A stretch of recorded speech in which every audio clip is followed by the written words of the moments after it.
An inspirational 2 days of information was provided during the 4th Annual Black Family Summit at the Jackson State E-Center. And you can't acquire wealth without ownership.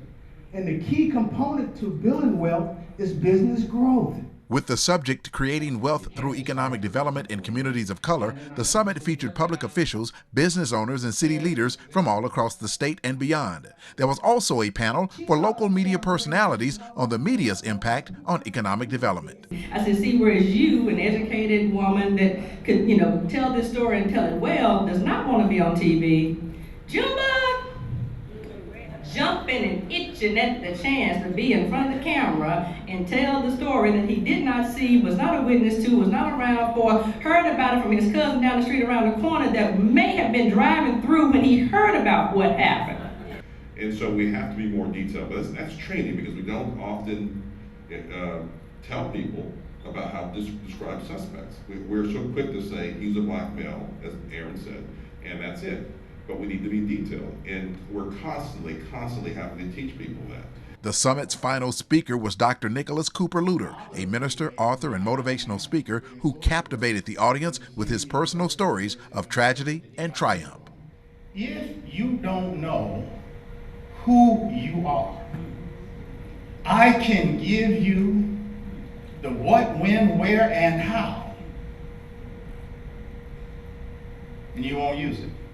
Well, I've been blessed. I've spoken before Congress as an invitation from the Congressional Black Caucus to speak on the future of the African American boy, male, in America. That was got a standing ovation, and it's still up on their website. And so it's been well received in those settings. I have to also say, though, that for a number of years I was targeted by white supremacist religious groups and had to have bodyguards to protect me and my family, which was very costly to us. And so there's a cost and a price to speaking to justice and change. I have an 8-year-old now. I have 6 children in total, but I have an 8-year-old, and he says, I'm going to be the next Dr. Nick. And so what I want to leave is a legacy so that he can pick it up and run with it.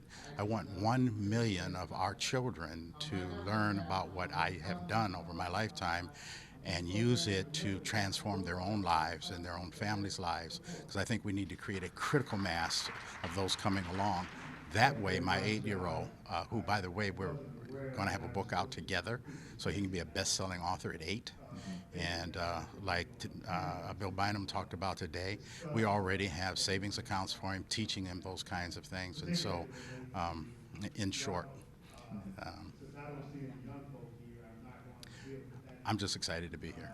I had the opportunity to see parts of my family destroyed because of white supremacy and the systems that go with it. This man, Jack Canfield, embraced me and said, Doc, you have the missing piece to the human development movement. And we discussed that, and basically what he indicated is that the majority of the leaders in that field are all white males. Now there's some white females. Very few African Americans, Africans, are addressing these issues. And he says, you have the missing piece, and you've taken 41 years to develop that, which I had to develop because my mother's, I'm adopted, died from this problem. And now I have an 8-year-old, and I got to make sure he can live and destroy and eliminate those curses that got passed on through the generations. There are a couple of things very, very important.